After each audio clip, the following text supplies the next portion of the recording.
The motorcade slowed to an unexpected halt when Donald Trump, on a calm afternoon drive, told his driver to pull over near a small-town Taco Bell. His aides exchanged puzzled looks. This detour wasn't on the itinerary.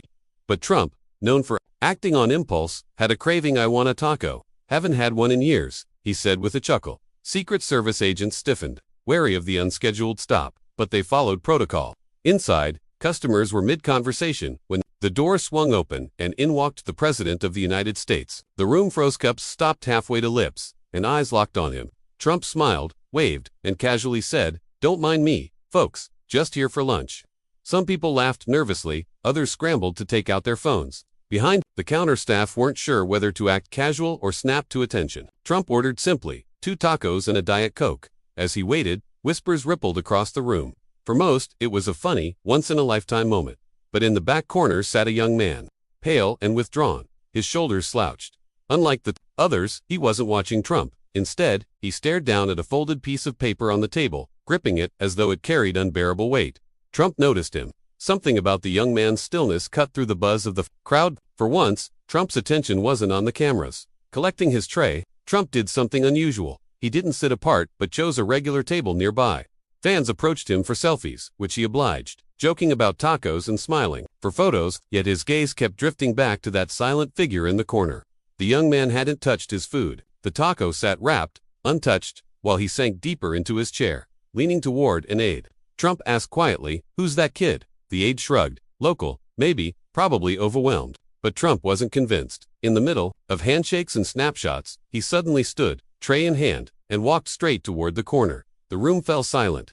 Setting his tray down, Trump asked gently, "Mind if I join you?" The young man, startled, looked up. His voice cracked. Sure. What's your name?" Trump asked. "Ethan," he whispered, barely audible. He couldn't have been older than 22. "You're not eating," Trump noted, pointing at the untouched taco. "That's the best part of being here." Ethan gave a weak smile, but said nothing. Trump's eyes fell on the folded paper beneath Ethan's hand. "That looks important," he said. Ethan hesitated, his lips trembling, then whispered, "It's a letter. I was going to leave it behind, but maybe you're meant to read it." Trump's expression shifted. Slowly, Ethan slid the paper across the table. Trump unfolded it with care. The handwriting was shaky, streaked with tears. As he began to read silently, Ethan interrupted softly, out loud, "Please." The restaurant quieted again, as if sensing the gravity of the moment. Trump cleared his throat. "To whoever finds this, I'm sorry. I've tried everything. My mom works 2 jobs. My little sister depends on me, but I can't carry the weight anymore. School didn't work out. Jobs never called back. Every day feels like failure stacked on failure. Tonight, I planned not to be here anymore. I just wanted to leave something behind so someone would understand." Gasps rippled through the room. Ethan lowered his head, ashamed. "I didn't think anyone would actually read it," he whispered. "I was just going to leave it and walk away." Trump carefully folded the note again, his face somber. This wasn't about tacos anymore. He leaned closer. "Ethan, you're not walking away. Not tonight. Not like that. You wrote this because some part of you still wanted to be heard. Well, I hear you, and I'm not letting you give up." The words weren't polished for politics. They were raw, direct, human. The restaurant hung on every word. Ethan muttered, "You don't understand. I've failed at everything. I couldn't even keep a grocery store job." Trump studied him, unusually patient. "Everyone fails. I've failed more times than I can count. People only remember the wins because I didn't quit." "You don't lose until you stop trying." "But I'm not you," Ethan argued, voice breaking. "I don't have your money, your power. I'm nothing." Trump slammed his palm lightly on the table, making Ethan jump. "Wrong. You're not nothing. You're a son, a brother. You've got people who need you. Struggling doesn't make you worthless. It means you're still fighting." A teenage girl whispered tearfully, "He's right." Others nodded in quiet agreement. Trump gestured toward Ethan's taco. "Start small. Eat. That's your first win tonight." Ethan hesitated, then unwrapped the taco with trembling hands and took a small bite. The room exhaled as if a weight had lifted. Trump smiled. "See, already better." The moment shifted. Strangers began sharing their own struggles. One man talked about losing work, another about sleeping in his truck when money ran out. Ethan looked around, stunned by the chorus of voices reminding him he wasn't alone. Trump leaned closer. "Softer this time. You gave me that letter for a reason. Maybe to remind you you still matter." The Taco Bell had transformed from a casual pit stop into something far deeper. Phones went down. Politics vanished from thought. People were no longer spectators but witnesses to a young man being pulled back from the edge. Tears welled in Ethan's eyes. "But what if I fail again?" "Then you fail again," Trump replied. "And again. But each time you learn. Every success starts with someone who refused to quit. It wasn't a speech, it was one man facing another's brokenness, telling him he was seen. For the first time in a long while, Ethan felt the weight on his chest ease. Trump leaned back, voice steady. You know, Ethan, when I was younger, I lost everything. People laughed, said I'd never recover. But I kept walking into rooms like I belonged. They're Ivan, when I didn't, and eventually, I rebuilt. None of it would have happened if I gave up. Ethan whispered, but I'm just me. Trump shook his head. Every me starts out small. Persistence is stronger than doubt. Ethan's lips trembled. I don't think I'm strong enough. Trump set his hand firmly on the table. That's why you don't fight alone. Asterisk, you lean on others until your strength returns. Ethan lifted his gaze, noticing the strangers around him, faces filled with warmth, heads nodding, soft smiles of encouragement. For the first time, he felt connected to something larger than himself. Trump's eyes held steady conviction. You don't get to quit, not tonight, not ever, because I'm telling you, you matter. And if you believe nothing else, believe that. Ethan swallowed hard, his voice trembling. No one's ever said it to me like that before. The room seemed transformasacred, almost not because of who Trump was, but because a group of strangers had united to hold up one young man on the edge of giving up. Ethan reached into his pocket and pulled out a wrinkled photo. He slid it across the table. A little girl with a wide smile and missing teeth beamed from the picture. That's Lily, my sister, he whispered, voice breaking. She thinks I'm her hero, but I'm not. I can't even buy her school shoes. Trump studied the picture carefully, tapping his finger on the smiling face. She doesn't need a superhero, she needs her brother. Do you see that smile? That's for you, not some perfect version of you. You. Ethan's eyes filled with tears. Trump leaned closer, his voice softer. If you walk out tonight, you take away the one person she trusts most. Do you want her to believe heroes disappear, or do you want her to know they fight even when it's hard? Ethan buried his face in his hands, trembling. The photo lay on the table between them, a quiet reminder of what was at stake. From the back, a woman stood and spoke gently. I raised kids alone. It's tough, but your sister's smile, that's your reason to stay. Others nodded in agreement. For the first time, Ethan allowed his tears to fall freely. He didn't feel ashamed anymore. He felt held up. Trump reached out and patted his shoulder. Son, you're not finished. You've got someone worth fighting for, and I promise, better days are ahead. Ethan wiped his eyes with his sleeve. But what if I can't provide? What if I keep failing her? Trump leaned in, his tone firm. Then you keep trying. Providing isn't just money, it's showing up. Being there. You've already proven you care. That's worth more than anything. Hopelessness in Ethan's expression began to soften into something fragile hope. But you won't do it alone. Trump continued. Ethan blinked, unsure. What do you mean? Trump turned to one of his aides. Get his info. We're going to help him find work, real work. The aide nodded, jotting notes. Gasps rippled across the restaurant. Ethan shook his head in disbelief. Wait, you'd actually do that? Trump smiled. I don't make empty promises. You're ready to stand. You just need help walking forward. Ethan's lip quivered. Why me? There are so many others. Trump interrupted gently. Because tonight you spoke up, even if it was through a letter. Sometimes one cry for help is enough to remind everyone else they're not alone. Ethan clutched the photo of Lily, realizing maybe for the first time his story wasn't ending. It was just beginning. Soft applause spread around the room, not for show, but in solidarity. A community had been born inside a Taco Bell. Trump leaned back, glancing at Lily's picture again. You know, Ethan, when my kids were little, I wasn't always around. I chased business, chased goals. I regret some of that. But I never let them doubt I believed in them. That's what matters most, you showing her that you'll fight for her future. Ethan nodded slowly, gripping the photo. But what if she thinks I'm weak? Trump shook his head. Strength isn't about never falling. It's about getting back up every time you do. Lily will learn more from your fight than from your wins. The silence in the room was heavy with agreement. An older man at the counter spoke up. He's right, son. My dad came home filthy and exhausted every night from the factory. But to me, he was a hero.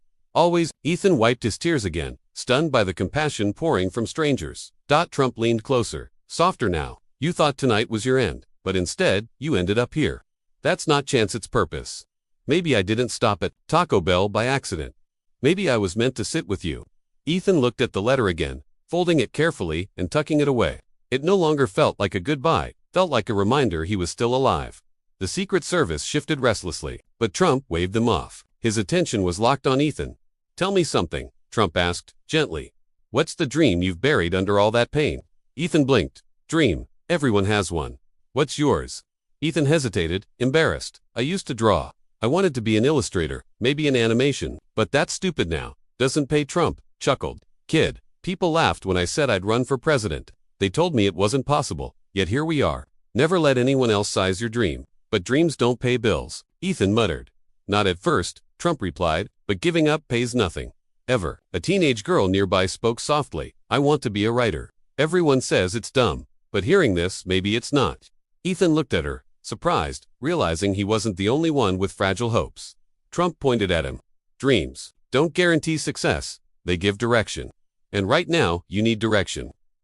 For the first time that night, Ethan's lips curved into a small smile.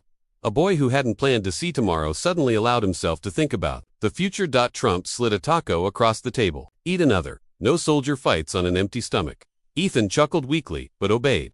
The food grounded him. He hadn't eaten properly in days. See? Trump nodded. Step 2. Fuel the body. Fuel the mind. Step 1. Ethan whispered while staying. Trump smiled. Exactly. You already did the hardest part. A woman approached shyly, tray in hand. Excuse me, Mr. President. Could I buy Ethan another meal? Ethan blinked in surprise. Trump gestured warmly. Go ahead. Soon others followed, offering fries, sodas, even a bag of food to take home. Ethan's voice shook. Why are they doing this? Because kindness spreads, Trump answered simply. You opened the door when you shared your pain. Now look, people want to help. Ethan's throat tightened. After months of believing, nobody cared. Here was a room full of strangers proving otherwise. Trump lifted his Diet Coke in a small toast. 2 second chances. Ethan raised his paper cup. 2. Not giving up. This time, his words carried conviction instead of doubt. Trump turned to him. Where's your mom tonight? Working, Ethan replied quietly. She closes the diner across town. Call her, Trump said. Ethan froze. Now yes. Now hands trembling, Ethan dialed. A tired voice answered. Hello Mom, it's me. I'm okay. His voice cracked. He faltered. Trump motioned for him to continue. But someone talked me out of it. I'm not leaving you. Or Lily. On the other end, his mother sobbed with relief. Thank God. We'll figure it out, Ethan, together. Trump gently took the phone. Ma'am, this is Donald Trump. Your son's going to be fine. He's strong. I'll make sure he has what he needs. A stunned pause. Mr. President, yes ma'am, he'll be okay. Ethan whispered, I love you, Mom. Tell Lily I'll be home soon. When he hung up, his chest felt lighter, like he had made a promise to live.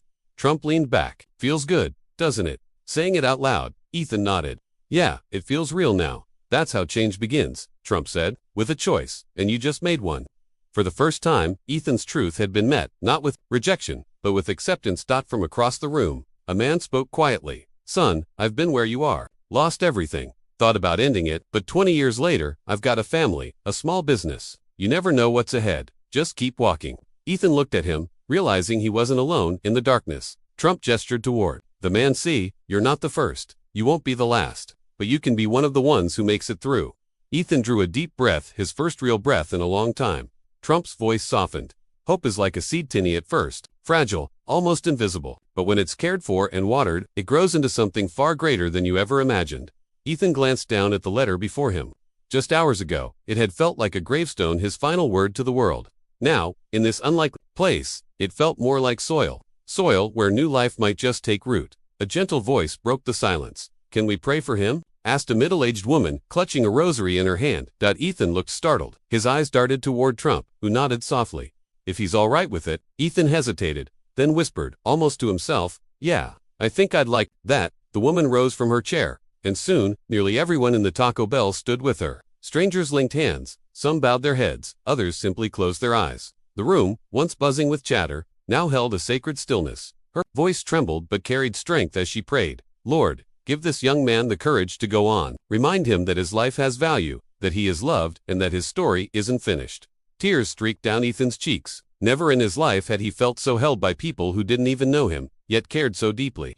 Trump rested a steady hand on his shoulder. The fast food restaurant was no longer filled with laughter, clattering trays, or shouted orders. It was filled with reverence, but when the prayer ended, Ethan exhaled shakily. Thank you, all of you. Trump smiled warmly. You just learned something important, Ethan. People are better than we give them credit for, and life is worth staying for. He leaned toward his aide. Let's make this official. Get him job placement help. The aide nodded immediately, typing on his phone. Trump turned back to Ethan. You said you liked to draw, right? Ethan nodded timidly. Yes, sir. Trump said with a grin. We know people who need artist posters, ads, digital work. If you're serious, we'll help set something up. Ethan's eyes widened. You'd really do that? Of course, Trump replied. but I want something in return. You can't disappear. You fight. You show your sister that her big brother is still her hero." Ethan swallowed hard, then nodded. "I promise." The room erupted in soft applause. A little boy whispered to his mom, "I want to be like him." He didn't give up. Trump stood briefly, addressing the crowd. "This isn't just about one young man, it's about all of us remembering that we're stronger when we lift each other up." The restaurant filled with cheers and clapping. Ethan, cheeks wet and red, smiled through tears. For the first time in years, he didn't feel like a burden. He felt like he belonged. As the night wound down, Trump prepared to leave, but turned to Ethan. "Come on, we'll give you a ride home." Ethan blinked in disbelief. In the motorcade, Trump chuckled. "Why not? Safer than walking." Outside, cameras flashed as Secret Service opened the car door. Ethan slid inside. Wide-eyed, "I can't believe this is happening." "Neither can I," Trump said with a grin. "But maybe it was meant to." Asterisk on the ride, Ethan spoke about his father leaving when he was 10, about carrying the weight of the family too young, about sleepless nights, wondering how to help his mom. Trump listened quietly, nodding. "You've carried too much for someone your age, but you don't have to carry it alone anymore." When they pulled up to Ethan's modest home, his mother came running, tears streaming as she hugged him tightly. Little Lily squealed from the doorway. "Ethan," he scooped her up, laughing through tears. Trump watched with a rare softness. "That's your why, Ethan. Never forget it." His mother, overwhelmed, turned to Trump. "Mr. President, you saved my son tonight." Trump shook his head gently. "No. He saved himself. I just reminded him that he could." Ethan stood taller, finally believing it. Lily tugged his sleeve, whispering, "You're my hero." Ethan knelt, hugging her close. "And I always will be." Trump cleared his throat. "Remember your promise. Ethan, keep fighting for her." Ethan nodded firmly, holding his sister tighter. The motorcade pulled away, but the impact of that night lingered. The next morning, Ethan woke to sunlight streaming across his bed. For the first time in months, he felt rested. His phone buzzed. Trump's aide had messaged, "Be ready. We'll connect you with opportunities." Ethan smiled, reaching for his sketchbook. He began to draw again, his sister's smile, his mother's weary but hopeful eyes, and even Trump sitting across from him at Taco Bell. Each line felt like a piece of his spirit coming back. Later, his mom peeked in. "You're drawing again?" "Yeah," Ethan said softly. I think I want to try again." She hugged him tight. "That's all I've ever wanted for you to try." Asterisk at school, Lily proudly told classmates, "My brother met the president." Ethan laughed when she shared it, but deep down he knew it wasn't about fame, it was about survival, about rediscovering the will to live.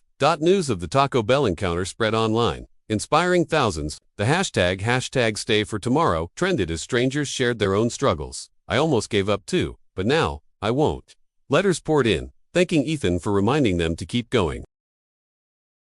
Trump's team connected Ethan with mentors, career advisors, and counselors. It wasn't charity, it was a bridge toward a future. One night, sketching at his desk, Ethan whispered, "Maybe my story can help someone else keep fighting." And for the first time, he truly believed it. Months later, Ethan returned to that same Taco Bell with his mom and Lily. The building looked ordinary again, but to him, it was sacred ground, the place where he chose life. A stranger recognized him. "You're the kid from that story, right? You look different, happier." Ethan smiled. "I am." As they walked home, Trump's words echoed in his mind. "You don't lose until you quit." He carried them like armor. The letter that once marked his goodbye now sat folded in his drawer, not as an ending, but as a reminder of how close he came to letting go, and how far he had come since. Life wasn't perfect, money was still tight, challenges remained, but Ethan no longer faced them in despair. He faced them with hope, and that made all the difference. Sometimes miracles don't happen in churches or grand halls. Sometimes they happen in the most ordinary places, like a Taco Bell, over tacos and tears, when one human being reminds another that life is still worth living.